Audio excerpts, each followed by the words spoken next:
తెలంగాణలో యూరియా సమస్య ఎందుకు వచ్చిందో ఎరికేనా మీకు తెలియదా? అయితే బీజేపీ ఎంపీ రఘునందన్ రావు చెప్తుండి నూనె కొంచెం ఇబ్బంది జరుగుతున్న మాట వాస్తవం. ఏంది సారు? ఎట్లెట్లా సారు? కొంచెం ఇబ్బందే జరిగేదా? కొంచెం అంటే ఎంత సారు? చింతాకు మందమా? 1%, 2%? నిజంగా కొంచెం ఇబ్బందే జరుగుతున్నదా? కొద్ది మందే లైన్లలో నిలబడుతున్నారా? మీ కళ్ళకు కనిపిస్తలేదా కొద్దిగా ఇబ్బంది జరుగుతున్నదా? చాలా మంది ఇబ్బంది అవుతున్నదా అనేది తెలుస్తలేదా? తెలంగాణ రైతులు లైన్లలో నిలబడి సొమ్మసిల్లి పడిపోతున్నది మీకు తెలుస్తలేదా సారు? ఫిట్స్ వచ్చి ఆగమవుతుండ్రు, బువ్వ బుగ్గి లేకుండా ఆకలి కోర్చుకొని కడుపు మార్చుకుంటుర్రు. అదంతా మీకు కొంచెం ఇబ్బంది తీరే అనిపిస్తున్నదా? భలే గొప్పోలు సార్ మీరు. సరే, ఆ కొంచెం ఇబ్బంది అయినా ఎందుకు వచ్చింది సారు?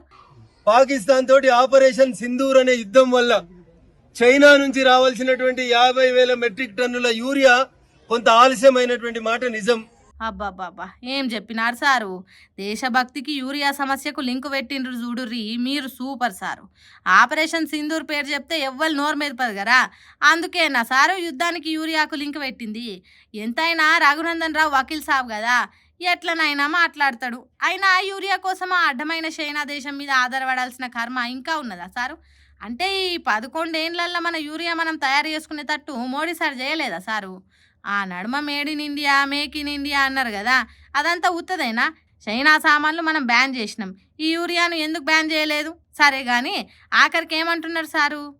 కలుగుతున్నటువంటి అసౌకర్యానికి మేము చింతించుండ్రి సారు, బాగా చింతించుండ్రి. ఆ చింతించుడేదో యూరియా సెంటర్ల కాడికి వచ్చి చింతించుండ్రి, అప్పుడు అర్థమవుతుంది రైతులు ఎంత బాధపడుతున్నారో.